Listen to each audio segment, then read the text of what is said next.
जी हाँ दोस्तों, आप सभी को बता दें सुशांत सिंह और रिया चक्रवर्ती को लेकर कई बड़े खुलासे हुए हैं।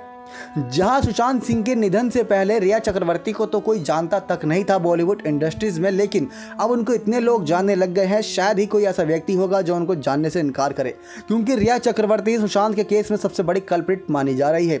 ऐसा फैंस भी कहते हुए दिखाई दे रहे हैं, ऐसा कुछ जाने माने लोग भी कहते हुए दिखाई दे रहे हैं। लेकिन दोस्तों, आप सभी को बता दें, रिया और सुशांत के बीच में काफ़ी अच्छी बॉन्डिंग थी, लेकिन अंत में ऐसा क्या हो गया जिसके चलते इनके बीच लड़ाई हो गई। तो आपको बता दें कि इनके बीच में मनमुटाव इस वजह से आया था क्योंकि खबरों के मुताबिक अब रिया चक्रवर्ती ये बता रही थी कि सुशांत काफ़ी डिप्रेस रहने लग गए थे, वह काफ़ी भूतिया वाली बातें करते थे, उनका घर भी हॉन्टेड था। ऐसे कुछ बड़े खुलासे रिया चक्रवर्ती ने अपने 9 घंटे के बयान और पूछताछ के दौरान किए थे। इसी के साथ ही रिया चक्रवर्ती ने थोड़े दिनों के लिए सुशांत से इस वजह से दूरी बना ली थी ताकि सुशांत को समय मिल सके कुछ सोचने समझने का और वह एक बार फिर से ट्रैक पे आके अपनी लाइफ सुधार सके। लेकिन वहीं दूसरी तरफ सुशांत सिंह अपनी लाइफ सेट करना चाहते थे रिया चक्रवर्ती के साथ। उसके साथ ही खबरों के मुताबिक ये बताया जा रहा है कि रिया चक्रवर्ती जी और सुशांत सिंह को लेकर एक फिल्म बनने वाली थी। फिल्म का नाम तो सामने नहीं आया दोस्तों, लेकिन खबरों के मुताबिक ये बताया गया है कि पहले सुशांत सिंह सड़क 2 में अपनी और रिया चक्रवर्ती को अप्रोच करने के लिए महेश भट्ट के पास गए थे ताकि उनको सड़क 2 पिक्चर में रोल मिल जाए कोई, लेकिन महेश भट्ट ने इनकार कर दिया क्योंकि उसमें पहले से ही कई बड़े दिग्गज कलाकार काम करने के लिए सिलेक्ट हो चुके थे। तो ऐसे में सुशांत सिंह और रिया चक्रवर्ती को लेकर इनकार कर दिया गया था। उसी के बाद खबरों के मुताबिक ये बताया गया कि सड़क 2 का जोल ना मिलने के बाद तो उन्होंने रूमी जाफरी की रोमांटिक फिल्म में साथ काम करने की तैयारी की बात की थी।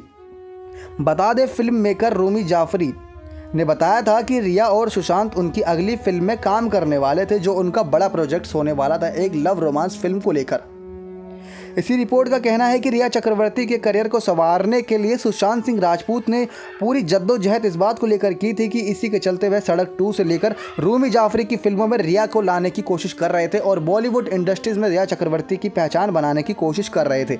लेकिन सुशांत सिंह की दाल गल नहीं पाई, बल्कि सुशांत सिंह के ऊपर पलटवार हुआ और जब रिया चक्रवर्ती बॉलीवुड के अंदर एंट्री नहीं कर पाई तो महेश भट्ट के साथ उनके कुछ ऐसी तस्वीरें सामने आई जो सभी के होश उड़ा देती है। और बॉलीवुड इंडस्ट्रीज में जब किसी मशहूर डायरेक्टर, जो इतनी बुजुर्ग डायरेक्टर है, उसके साथ अगर किसी ऐसी हीरोइन की तस्वीरें आती हैं तो लोग सिर्फ एक ही बातें करते हुए दिखाई देते हैं कि इसने अपने आप को कहीं ना कहीं उसके हवाले कर दिया ताकि उसका करियर सेट हो पाए। तो रिया चक्रवर्ती को लेकर भी लोग ऐसी ही बातें करते हुए दिखाई दे रहे हैं। दोस्तों, ये बड़ा खुलासा है कि रूमी जाफरी के साथ सुशांत और रिया की अगली फिल्म बनने वाली थी, लेकिन उससे पहले अब तो इंतजार है सुशांत की आखिरी फिल्म दिल बेचारा को, क्योंकि दिल बेचारा फिल्म 24 जुलाई को रिलीज होगी। फैंस इसके लिए काफ़ी एक्साइटेड हैं और साथ ही साथ अगर फैंस को इस बात की भनक होती कि सुशांत और रिया के बीच में ऐसा रिश्ता है कि रिया चक्रवर्ती सुशांत सिंह का फ़ायदा उठा रही हैं, तो शायद कोई बड़ा डायरेक्टर भी ये कोशिश ना करता कि सुशांत और रिया को एक साथ लेकर फिल्म बनाई जाए। लेकिन सुशांत ने ही अपने मन में ना जाने कितने सारे राज दबा रखे थे रिया चक्रवर्ती से जुड़े, और इन्हीं सारे राज के चलते हुए डिप्रेशन का शिकार हो गए। समय ये आया कि उन्होंने अपनी ही जान ले ली। ऐसी और बड़ी खबरों के लिए हमारे साथ बने रहें। और साथ ही साथ दोस्तों, अगर आपको भी लगता है कि सुशांत सिंह केस में डिप्रेशन के पीछे सबसे बड़ा हाथ रिया चक्रवर्ती का है तो आप हमें कमेंट करके ज़रूर बताइएगा। नेक्स्ट 9 लाइव की रिपोर्ट।